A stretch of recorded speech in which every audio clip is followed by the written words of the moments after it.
Bonjour à tous et à toutes. Comment ça va? La grâce de Dieu, la semaine ça a été. Nous sommes venus ce matin pour donner gloire à Dieu. Amen. Nous sommes venus lui offrir un culte qui lui soit agréable. Amen. Est-ce que vos cœurs sont déjà disposés à donner gloire au Seigneur ce matin? Alors, il y a ce verset que j'ai médité ce matin dans 2 Chroniques chapitre 14. 2 Chroniques chapitre 14, verset 10, où Asa parle à Dieu et lui dit: tu es celui qui peut venir en aide aux faibles comme aux forts. Et il lui dit: viens à notre aide, viens à notre secours. Et quel que soit ce que tu vis ce matin, Dieu est celui qui peut nous venir en aide.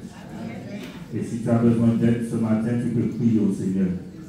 Il est là pour nous aider, il est là pour nous secourir, il est là pour nous encourager, pour nous fortifier. Et c'est par rapport à tout cela que nous voulons lui donner gloire ce matin. Que nous voulons vraiment le louer, le glorifier, parce que nous réalisons que à chaque instant de nos vies, quel que soit ce que nous vivons, le Seigneur est là. Jamais il ne nous abandonne. Amen. Nous allons pouvoir nous tenir debout et nous allons pouvoir remettre ce moment entre les mains de notre Dieu. Nous savons que notre Seigneur Jésus va dire que sans lui, nous ne pouvons rien faire.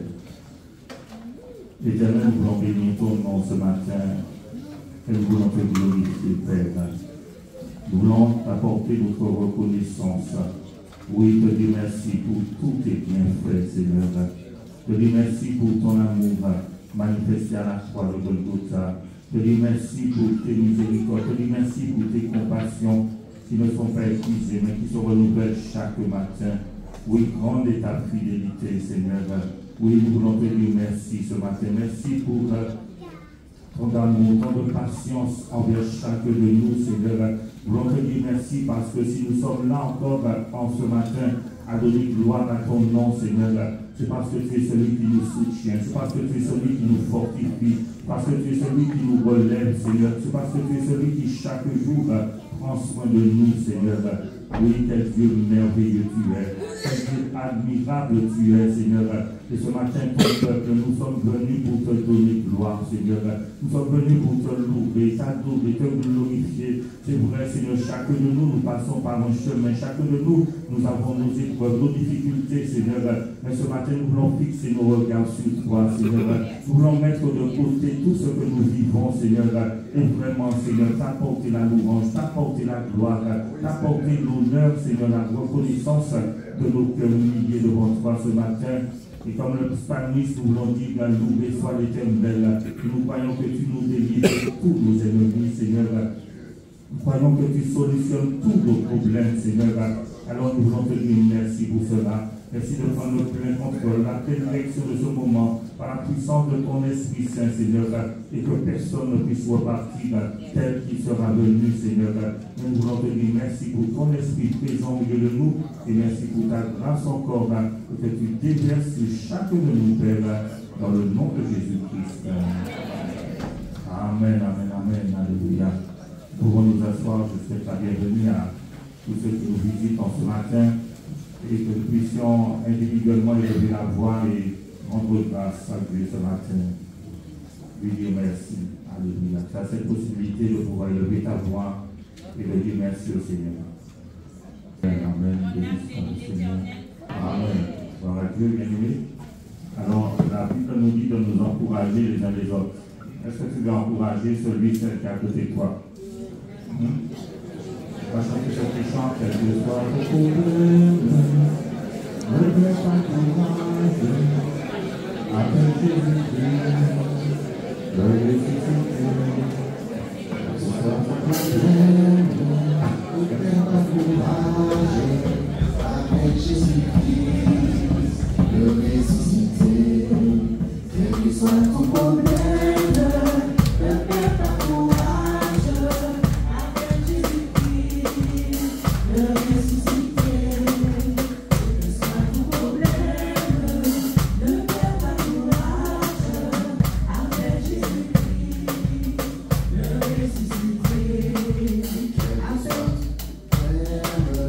Ne perds pas courage, avec Jésus-Christ.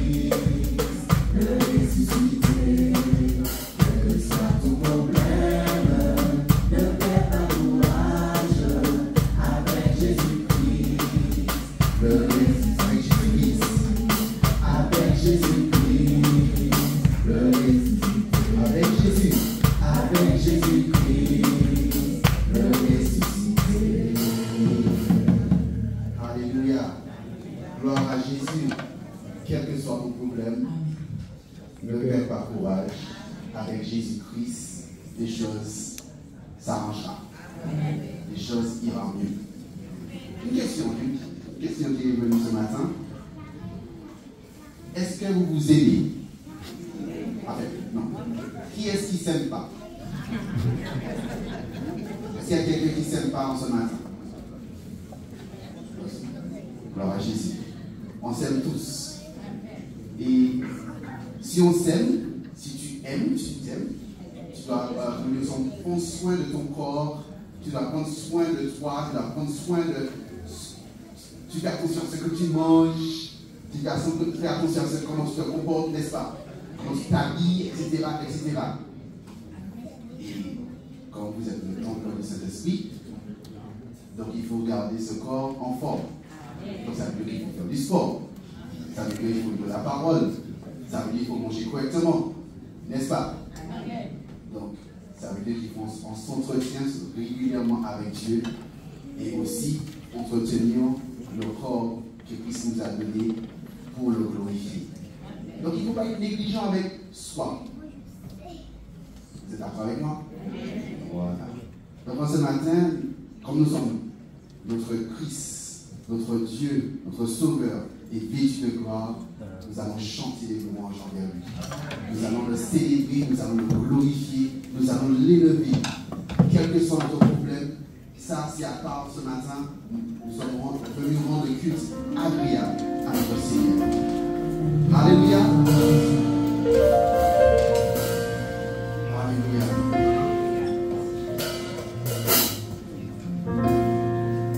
Merci Seigneur.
soyons prêts.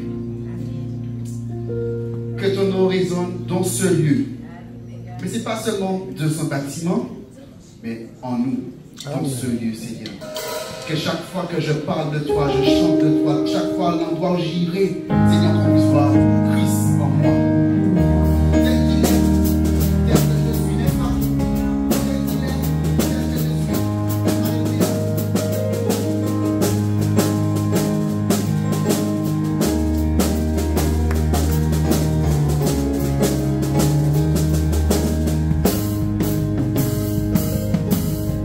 Que ton nom résonne en ce lieu.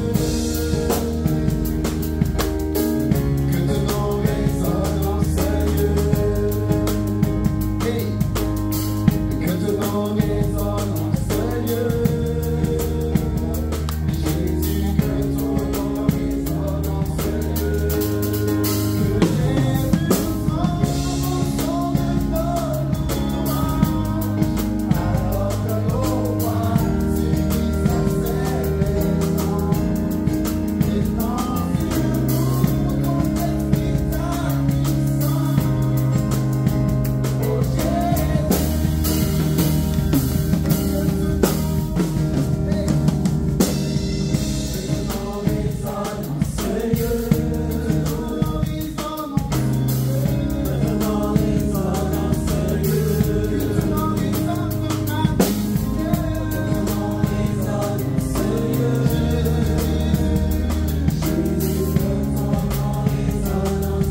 Je loue ton nom en ce matin parce que tu mérites la gloire.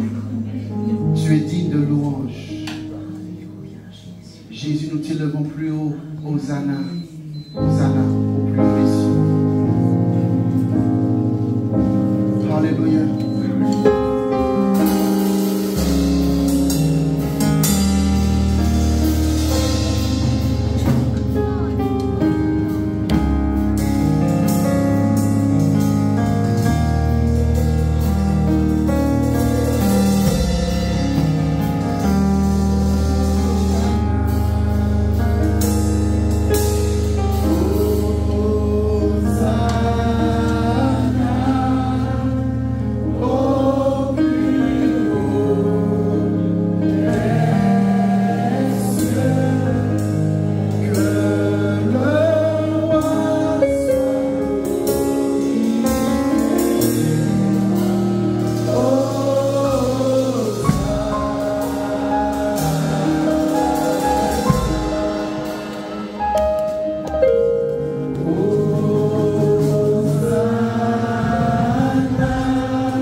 Alléluia.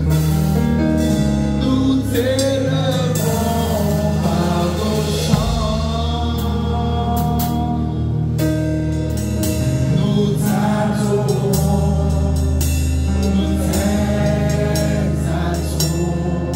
Et établis ton trône éternel. Pardonne-moi.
Alléluia.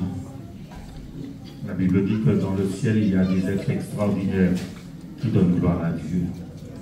La Bible nous dit que les 24 vieillards jettent à ses pieds leur couronne. Et il faudrait que ce ne soit pas seulement au ciel qu'on donne gloire à Dieu. Nous voulons lui donner gloire ce matin. Nous voulons lui dire qu'il est merveilleux. Nous voulons lui dire qu'il est admirable, Seigneur. Nous voulons te dire que tu mérites la gloire, Seigneur. Tu mérites l'honneur, tu mérites la louange, Seigneur. Merci pour tant de bonté, tant de fidélité. Merci pour tant de miséricorde, tant de compassion. Seigneur, nous avons chanté que tu puisses prendre la place du roi, Seigneur. Que ce soit une réalité pour chacun de nous, Seigneur. Que tu puisses siéger sur le trône de notre cœur. Que tu sois le roi, le maître, le Seigneur incontesté de notre vie, Seigneur. Mon Dieu, prends la place du roi au milieu de ton peuple, Seigneur. Viens régner au milieu de nous, Seigneur. Et mon Dieu, merci, Père, parce que nous voulons te faire allégeance ce matin. Nous voulons te dire, oui, nous voici, Seigneur. Nous voulons nous soumettre totalement à toi, Seigneur. Nous voulons véritablement être tes serviteurs et tes servantes. Que tu sois le maître. Est-ce que tu veux faire cette prière au Seigneur ce matin? Que tu sois mon maître, mon seul maître. Que tu sois le Seigneur incontesté de ma vie. Et que chaque jour, je puisse me soumettre à ta parole. Je puisse me soumettre à ta volonté, Seigneur. Et que, mon Dieu, véritablement, tu sois le seul à qui je puisse donner gloire. Seigneur, nous bénissons ton nom. Nous te disons merci pour ta présence au milieu de nous. Et merci pour encore l'œuvre de ton esprit au milieu de nous, Père. Dans le nom de Jésus-Christ. Amen. Alléluia. Parole du Seigneur. Nous allons prier de remettre entre les mains du Seigneur. Père, nous bénissons ton nom et nous te glorifions. Tu nous dis que l'homme ne vivra pas de pain seulement, mais de toute parole qui sort de ta bouche. Alors nous te confions ton serviteur, Seigneur mon Dieu. Nous voulons te dire merci pour, mon Dieu, ce message que tu as déjà mis sur son cœur. Mais merci pour la capacité que tu lui donnes, Seigneur, de pouvoir le donner avec simplicité, Seigneur, avec amour, mais aussi avec autorité, avec puissance, Seigneur. Et merci, Père. Nous voulons prier que ta parole soit dans sa bouche comme une épée à double tranchant, Seigneur, et qu'elle puisse faire son œuvre dans chaque cœur et dans chaque vie ce matin. Nous voulons lier la puissance de l'ennemi, tout esprit contraire, Seigneur, tout ce qui voudrait s'opposer à la proclamation de ta parole ce matin. Et nous voulons te dire merci, Père, parce que nous disposons nos cœurs à t'écouter et à recevoir ce que tu veux nous donner ce matin, Père, dans le nom de Jésus-Christ.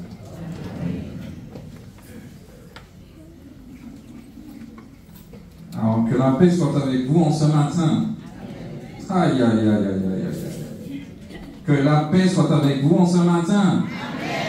Amen, amen. Ça commence à venir. Ça commence à venir. Parce que vous savez, nous avons besoin de la paix de Dieu. C'est ce que la prophétie a dit à vous. On a besoin de paix et joie. Alors, on a besoin de la paix. Une fois qu'on sera dans la paix, on va avoir la paix. Amen. Alors, je salue chacune et chacun de vous en ce matin. Nous allons ouvrir la parole de Dieu dans le livre de 2 Samuel, le chapitre 15.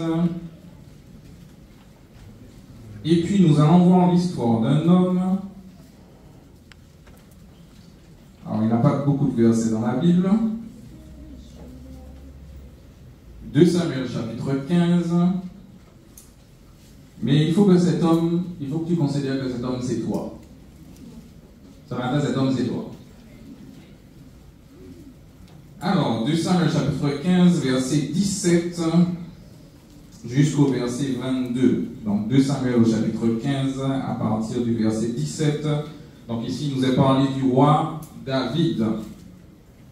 Donc il est écrit, le roi sortit donc suivi de tout le peuple et ils s'arrêtèrent à la dernière maison. Verset 18. Tous ses serviteurs, tous les Kérétiens et tous les Pélétiens avançaient à ses côtés, tandis que tous les Gatiens, 600 hommes qu'il avait suivis depuis Gath, passaient devant lui. Verset 19. Le roi dit à Itaï de Gath, « Pourquoi viendrais-tu aussi avec nous? Retourne chez toi et reste avec le nouveau roi, car tu es un étranger. Tu as même été déporté de ton pays. » Verset 20. Tu es arrivé hier et aujourd'hui je te ferai errer avec nous ça et là, alors que je ne sais pas moi-même où je vais. Retourne chez toi et emmène tes frères avec toi. Que l'Éternel fasse preuve de bonté et de fidélité envers toi. Verset 21.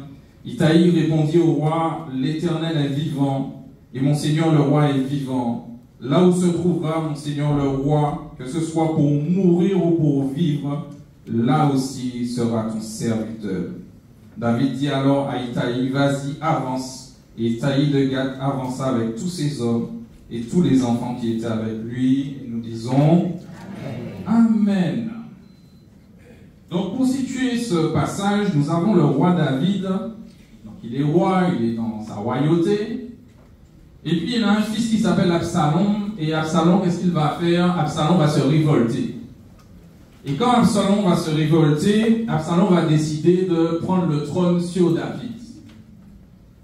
Et David, qu'est-ce qu'il va faire? Je pense qu'il a vu que Absalom avait des soutiens trop forts, donc il est parti, il a commencé à fuir. Et pendant qu'il fuit, donc on dit au verset 16, donc il fuit, il est en train de fuir, il est en train de partir. Donc, il était roi, alors je suppose que c'est pas évident pour lui, mais il fuit. Et quand il fuit, il y a des personnes qui sont avec lui. Et parmi ces personnes qui sont avec lui, il y a des personnes de Gath. Et parmi ces personnes de Gath, il y a un nommé Itaï. Et Itaï, il est là, il est avec David, donc il accompagne David. Donc quand David était roi, Itaï avait une place particulière. Donc il est là avec le roi, et le roi est en train de s'enfuir, et Itaï est en train de s'enfuir avec le roi. Et pour ceux qui connaissent un petit peu la parole de Dieu, Gath, c'est la ville de Goliath. Et vous savez que David a tué Goliath. Et puis, voilà ce qui s'est passé.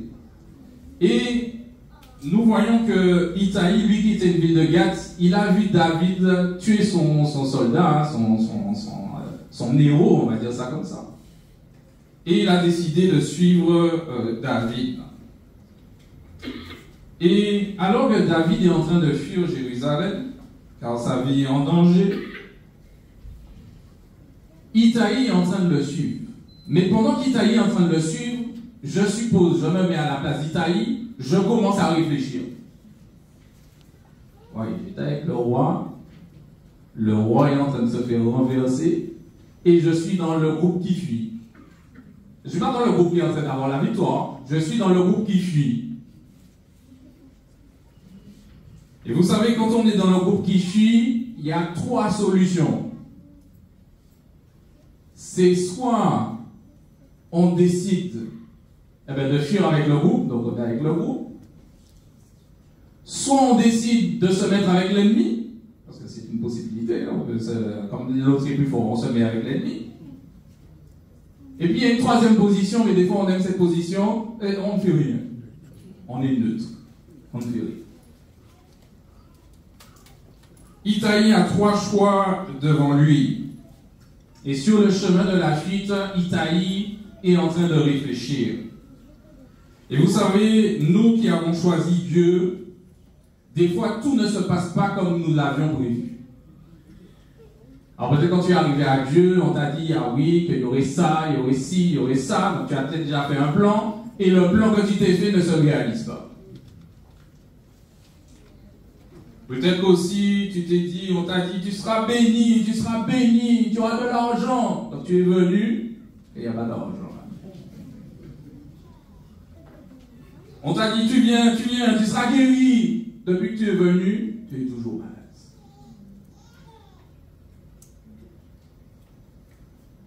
Et Itaïe, sur le chemin de la fuite, il réfléchit.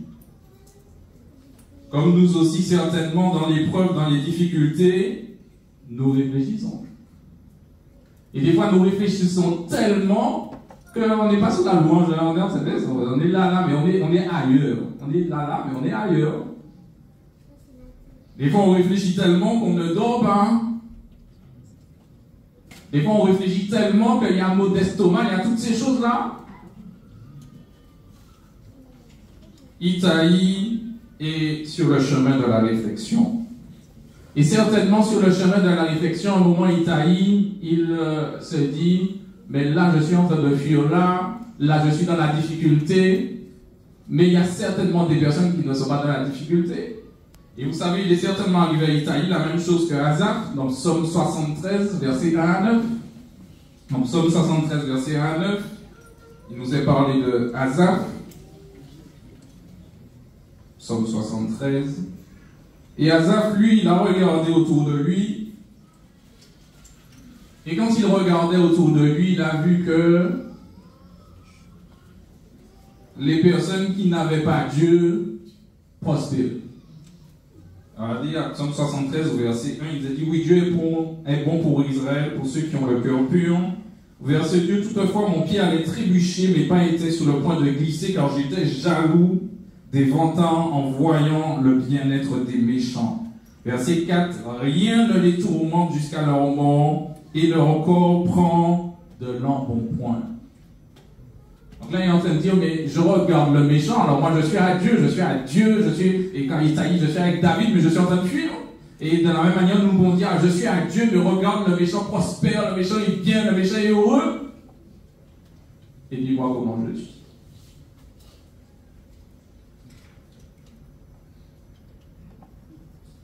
Asaph continue, il dit, c'est pourquoi il se pend de l'orgueil comme d'un collier. Il a dit, la violence les enveloppe comme un manteau. Asaph qui cherchait la face de Dieu, Asaph qui cherchait Dieu, qui cherchait comment plaire à Dieu, un moment il regarde le méchant. Et quand il regarde le méchant, Asaph se décourage. Asaph se décourage parce qu'il se dit, ah, mais quel bien je retire de ces choses. Quel bien je retire de ces choses. Est-ce que c'est ça l'évangile? Est-ce que c'est ça qui est pour moi? Et il voit que le méchant prospère. Et vous savez, des fois, de nos yeux, nous voyons le méchant prospérer. Quand je parle du méchant, c'est celui qui ne suit pas Dieu. Nous voyons qu'il prospère, il est bien, on lui dit il est bien. Mais la question, c'est quelle prospérité nous recherchons?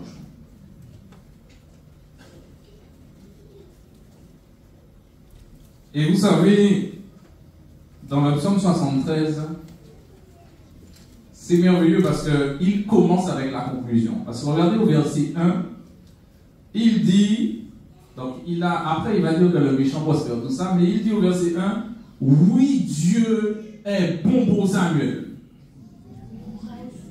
Aïe, aïe, aïe, oui, prends l'occasion, saisis l'occasion par la foi. Oui, Dieu est bon pour Samuel.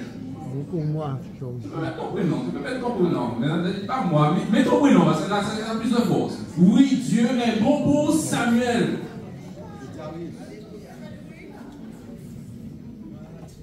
Parce qu'avant de. Parce qu'à un moment, ses pensées se sont divaguées. Il a commencé à dire, mais le méchant prospère. Mais avant ça, il avait déjà la réponse. Oui, Dieu est bon pour Samuel. Et quand il dit ça, il dit quoi? Pour ceux qui ont le cœur pur.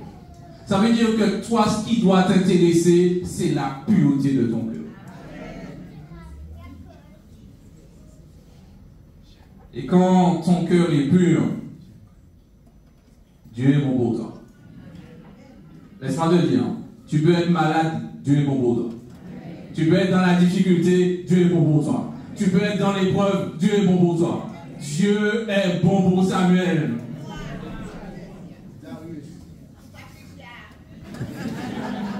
Oui, tu peux confesser, parce que, mais bien aimé, il faut entrer dans la parole. Parce que vous savez, on est là en train de dire, on est dans les difficultés, on est là. Et puis pendant que je dis ça, il y a des personnes qui disent, qui ça, il y a dit là. Ou qui a dit ça, on est toujours malade. Dieu est bon pour Samuel. Et vous savez, pendant que nous sommes là, mes bien-aimés, il y a une bataille qui se fait au niveau de nos pensées. Il faut comprendre qu'il y a une bataille qui se fait au niveau de nos pensées. Et même quand tu es là, tu as la semaine, là, tu es là tranquillement, il y a une bataille qui se fait au niveau de tes pensées. Tu es là, tu te lèves le matin, là, tu sembles être bon en forme. Parce qu'il y a quelqu'un qui ralentit sur la route devant toi. Ah, une mauvaise journée. Une mauvaise journée qui commence, une mauvaise journée. Dieu est bon pour Samuel. 2 Samuel 15 au verset 19, on retourne sur Itaï. Itaï est là et Itaï est en train de réfléchir. Et pendant qu'il réfléchit, parce que vous savez, quand on réfléchit, 2 Samuel 15 plutôt, 2 Samuel 15 verset 19, quand on réfléchit, il y a des solutions qui arrivent. Je n'ai pas dit de bonnes solutions, j'ai dit il y a des solutions qui arrivent. Et dans ce passage, pendant qu'il est en réflexion, David va venir lui parler. Et David va lui dire, donc au verset 19, pourquoi? Alors, déjà, on peut s'arrêter au pourquoi. Vous savez, quand on te pose la question pourquoi, ça veut dire qu'on veut savoir quelles sont les raisons pour lesquelles tu fais quelque chose. Et vous savez, ici, David est suivi par Isaïe en train de suivre David. David dit, mais pourquoi est-ce que tu me suis? Quand on te pose la question pourquoi, normalement tu es censé répondre parce que et donner la raison. Mais ici, on voit que David dit, pourquoi viendrais-tu aussi avec nous? Ça veut dire que quand la difficulté arrive, pourquoi est-ce que tu vas rester avec Dieu? Voici les pensées qui viennent. Pourquoi est-ce que tu vas rester avec Dieu? Pourquoi est-ce que tu restes là? Pourquoi est-ce que tu restes dans cette assemblée? Pourquoi tu continues? Pourquoi tu persévères? Pourquoi tu continues? Pourquoi vas-tu rester avec Dieu? Pourquoi as-tu choisi Dieu? Tu vois pas que ce sont des perdants qui sont là? Pourquoi as-tu choisi Dieu? Tu ne vois pas qu'il ne te guérit pas? Et vous savez, à cette question pourquoi, il faut apporter une réponse. Mais vous savez, avant même qu'il t'aille apporter une réponse, David lui donne des raisons de partir. Il lui dit, donc, verset 19, pourquoi viendrais-tu aussi avec nous? Il lui dit, retourne chez toi. Retourne chez toi. Et vous savez, quand vous regardez le verbe retourner, retourner, c'est tourner dans le sens contraire. Ça veut dire que tu es dans une direction, et là on te dit retourne-toi, il n'est pas bon. Et là ici c'est comme si nous sommes avec Dieu. Nous sommes avec Dieu, la difficulté là, nous sommes avec Dieu, et puis il y a une pensée qui arrive, retourne-toi, laisse ça tomber. Laisse ça tomber. Et puis des fois la voix te dit, mais fais un petit bilan, fais un petit bilan, fais un petit bilan de ta vie chrétienne, fais un petit bilan. Et puis comment on oublie des fois les bénédictions de Dieu, l'ingratitude, on oublie les bénédictions de Dieu, nous-mêmes dans le bilan, positif, négatif, on commence à remplir négatif. Aïe, aïe, aïe, aïe, aïe, on est là, hein? Mais en ce matin, je suis venu te dire que Dieu est bon pour Samuel. Dieu est bon pour Georgie. Aïe, aïe, aïe, ça a fait vite. Dieu est bon pour Samuel. Dieu est bon pour Georgie. Toujours. Ici, nous voyons que Itaï doit répondre. Itaï doit répondre. Mais David lui donne des manières, des réponses à donner. Il lui dit, retourne chez toi. Il lui dit, tu es un étranger. Donc ça veut dire que, en fait, si tu vas avec l'autre roi, il ne te fera rien. Puisque tu ne sais pas, c'est pas comme si tu es de ma famille. Donc si tu vas avec lui, tu n'auras pas de danger. C'est ça que la voix nous dit aussi. Elle nous dit, mais tu peux retourner, il n'y a pas de problème. Quand je dis retourner, c'est retourner à son péché, retourner à sa vie d'avant, retourner à ces choses, eh bien, qu'on rougit et qu'on a honte. Mais la pensée te dit de retourner dans ces mauvaises choses. Et David, il continue, il dit, car tu es un étranger, toujours verset 19, tu as même été déporté de ton pays. Et vous savez, quelqu'un qui est dans un pays et qu'on déporte, c'est quelqu'un qui est en souffrance. Parce que ce n'est pas lui qui a choisi de voyager. Hein. C'est pas comme si tu parlais dans un autre pays. Donc déporté, c'est-à-dire on te prend et puis on te met dans un autre endroit.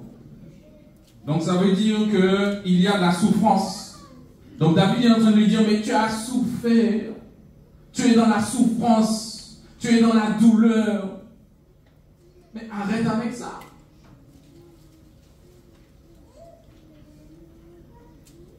On t'a blessé dans ce lieu. On t'a blessé dans l'assemblée. Arrête avec ça.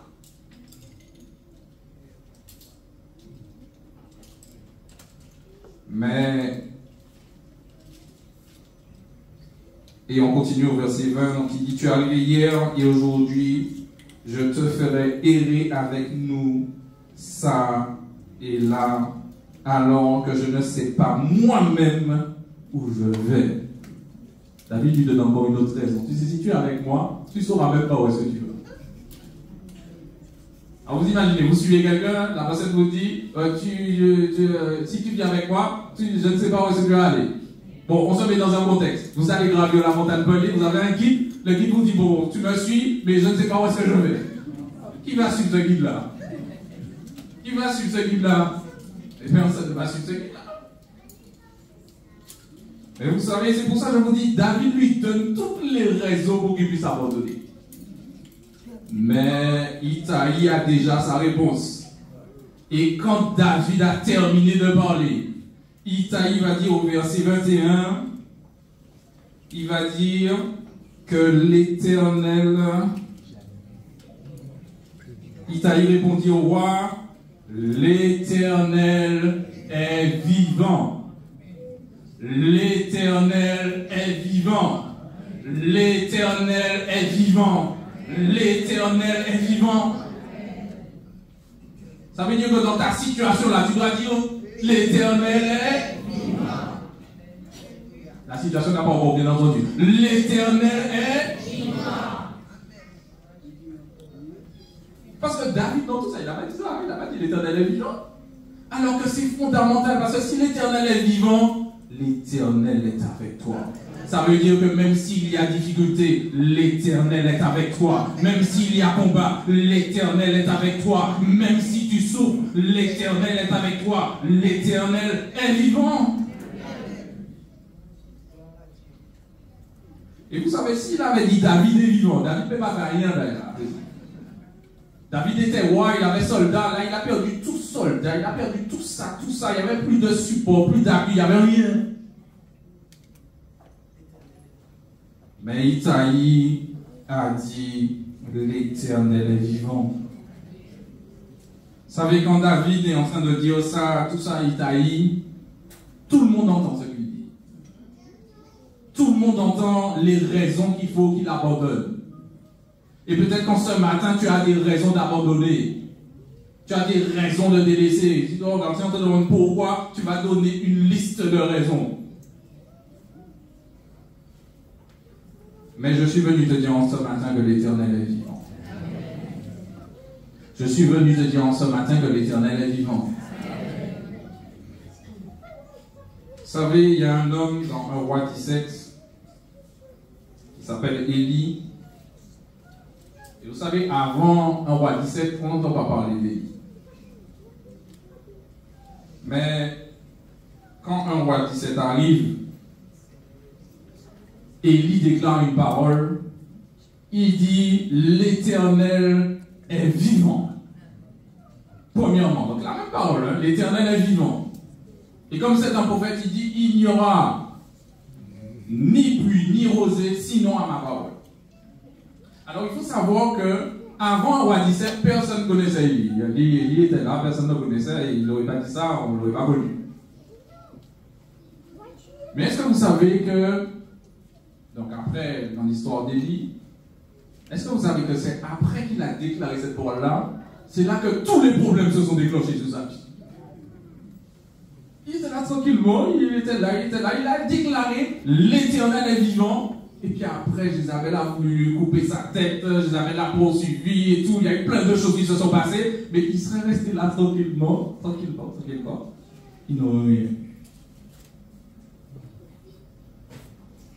Et en ce matin, peut-être que tu te dis, ah ben je vais rester tranquillement là. Je vais rester tranquillement là. Et je vais peut-être ne pas faire comme Itaïe, parce que Itaïe, qu'est-ce qu'il a fait? Il n'est pas resté dans la neutralité. Vous savez, je vais vous dire quelque chose qu'il nous faut comprendre. C'est qu'il y a deux royaumes sur terre. Il y a le royaume de Dieu et il y a le royaume qui est opposé au royaume de Dieu. C'est soit tu es dans l'un, soit tu es dans l'autre.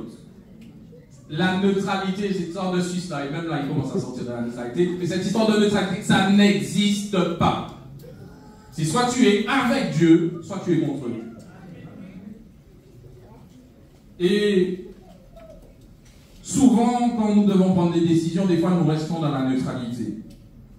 Nous restons là et puis on ne prend pas la décision parce qu'on se dit, bon, si je prends la décision, on a un problème, si mon papa il manque un problème, donc on va arrêter neutre. Mais Itaïe, il a dit, il n'y a pas de neutralité dans ma vie. Et je ne vais pas retourner. Donc l'Éternel est vivant et il dit quoi? Il dit, l'Éternel est vivant et mon Seigneur le roi est vivant. Là où se trouvera mon Seigneur le roi, que ce soit pour mourir, que ce soit pour vivre, m'en arrêter là.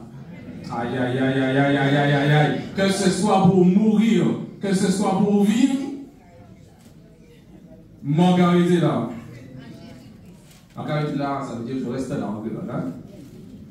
Que ce soit pour mourir ou pour vivre, je reste avec Jésus.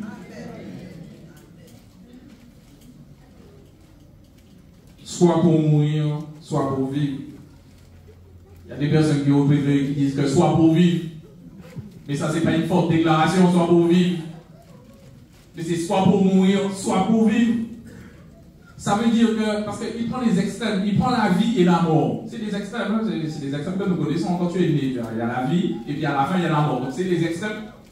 Donc ça veut dire que ce soit au début ou à la fin de ma vie, je resterai accroché à Jésus. Je resterai accroché à Dieu. Même si c'est difficile, même si on chauffe 7 fois plus la fournaise, même si j'ai des difficultés, même si je suis tombé, je me relève et je repars dans la course. Parce que vous savez, quand tu es à terre, là, vous allez dire, t'es ça, t'es tombé. Mais Les enfants nous enseignent. L'enfant, il tombe, il se relève. Parce qu'il a l'objectif, c'est d'être debout avec ses parents. Donc si vous tombez, relevez-vous.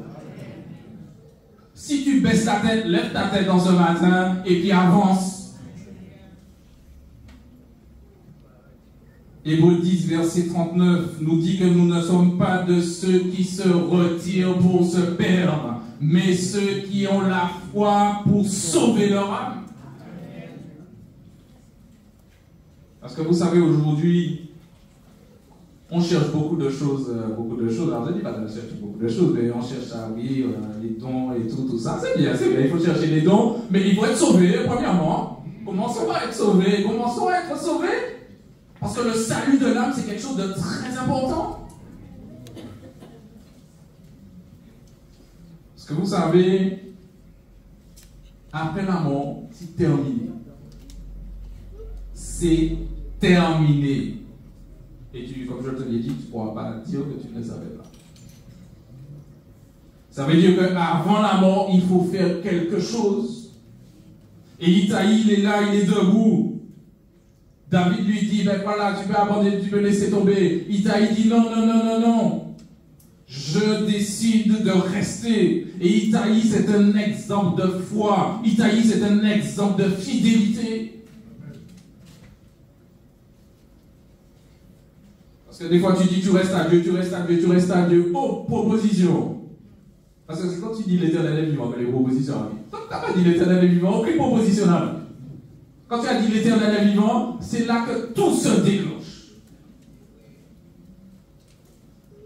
Mais il faut savoir quelque chose. Quand je dis que tout se déclenche, dans le tout, il y a effectivement une opposition qui se déclenche, mais du côté de Dieu, il y a une force aussi qui se déclenche pour te permettre de résister, pour te permettre de gagner, parce que tu dois marcher dans la victoire. L'amen n'était pas assez fort, mais je crois quand même. Et vous savez, quand on a des exemples de foi, parce que c'est ce que nous voulons voir au milieu de nous, quand on a cet exemple de foi, l'exemple de foi et de fidélité va impacter l'autre. Parce que je vais vous dire quelque chose. Itaï est là devant David. David est en train de parler. Je pense qu'il y a peut-être, allez, on va dire, il y a Samuel qui est derrière Itaï. Samuel commence à entendre David parler. Il dit, ah ouais, c'est vrai. Monsieur, bah, il arrête, hein. Bah, regardez derrière là, si on peut faire un anti-viré. Anti-chapé même. Bah, regardez ça. Et pendant qu'il nous regarde derrière là, où il regarde comment il va s'en sortir, il dit l'éternel est vivant. Si ça, comment ça l'éternel est vivant? Nous la café, on est dans la défaite, on est tout ça, mais comment ça l'éternel est vivant? Et quand Itaï dit ça, Itaï le dit avec tellement de détermination qu'il va entraîner tous ceux qui étaient avec. 600 personnes. Bon, il faudrait qu'on agrandisse pour qu'on soit 600 pour que vraiment on fasse comme Isaïe. Mais vous imaginez, il est un modèle de force, un modèle de fidélité, un modèle de persévérance, et il va impacter les personnes qui l'entourent. Et je parle en ce matin au Père. Père, vous pouvez impacter votre famille. Ah, je n'ai pas entendu les pères. Père, vous pouvez impacter votre famille. Amen. Mère, vous pouvez impacter votre famille. Amen. Fils, tu peux impacter ta famille. Amen. J'ai tout ça de fils comment?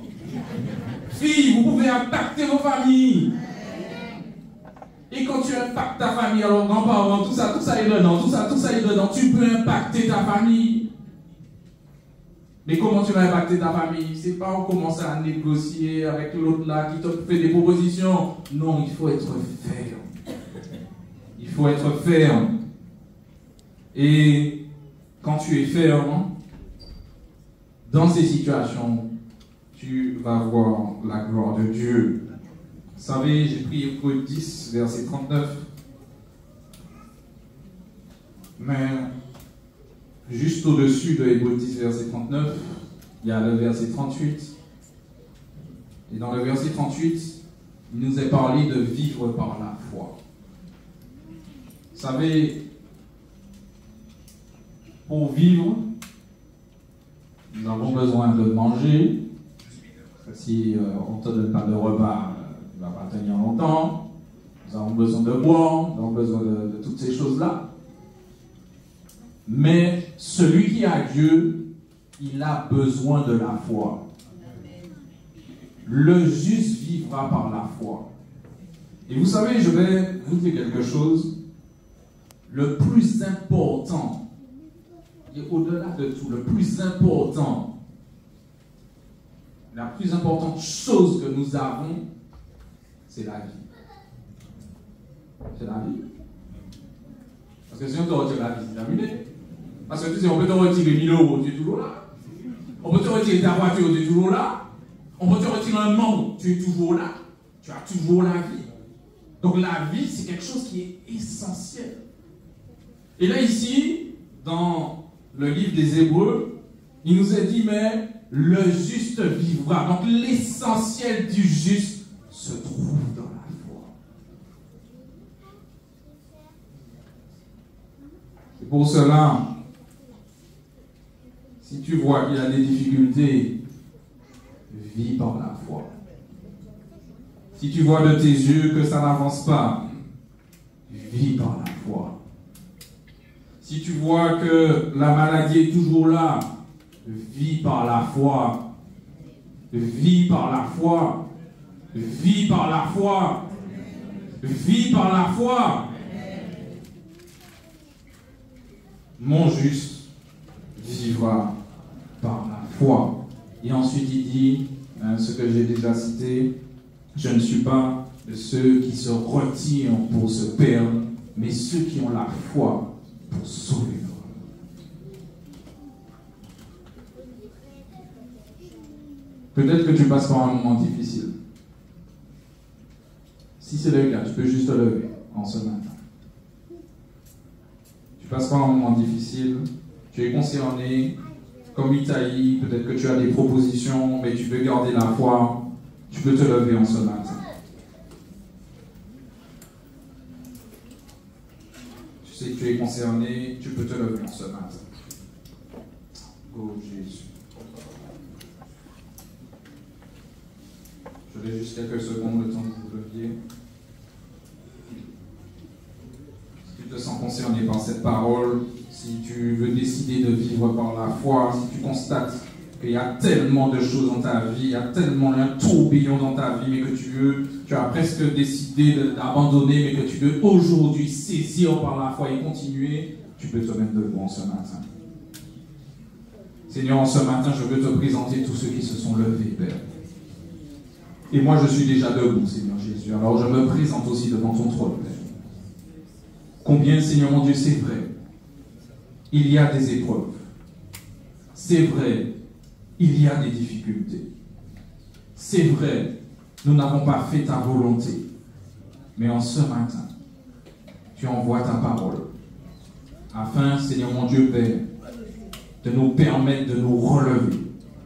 Tu connais là où nous sommes tombés. Tu connais là où nous avons trébuché. Tu connais, Seigneur mon Dieu, là où nous avons été attaqués dans nos pensées. Là où nous avons décidé d'abandonner, Père. Là où nous avons décidé de laisser tomber. Mais Seigneur mon Dieu, en ce matin, nous venons faibles devant toi.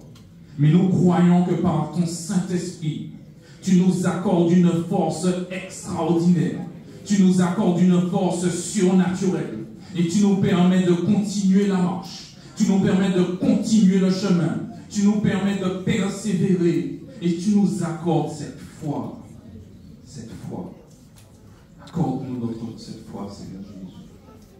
Viens au secours de notre incrédulité, Père. Accorde-nous cette foi, Père. Nous voulons sauver notre âme, Père. Accorde-nous cette foi en ce matin, Père. Car nous ne voulons pas être perdus. Père, cette prière est conforme à ta volonté. Alors merci pour ta force que tu déverses en chacun de nous, Père.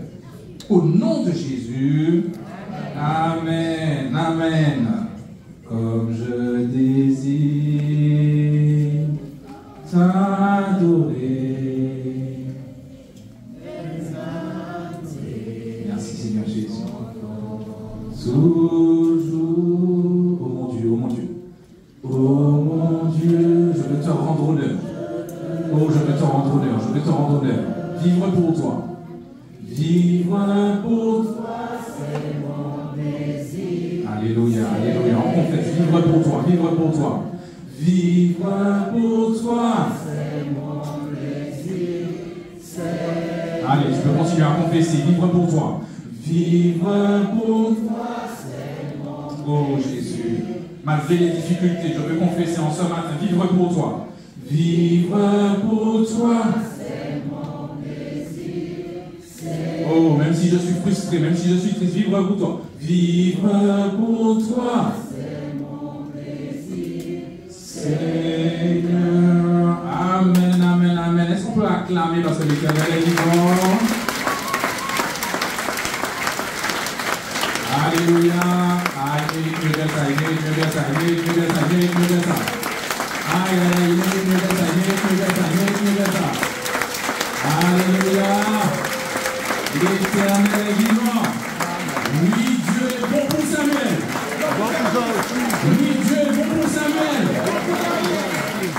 Amen, amen, amen, amen. Alléluia.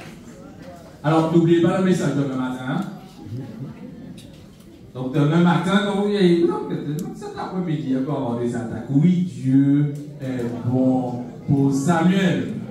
Alors, je fais exprès de dire Samuel, mais c'est votre prénom. Hein? C'est votre prénom. Oui, Dieu est bon pour Samuel. Amen. Amen. Je laisse la place au pasteur.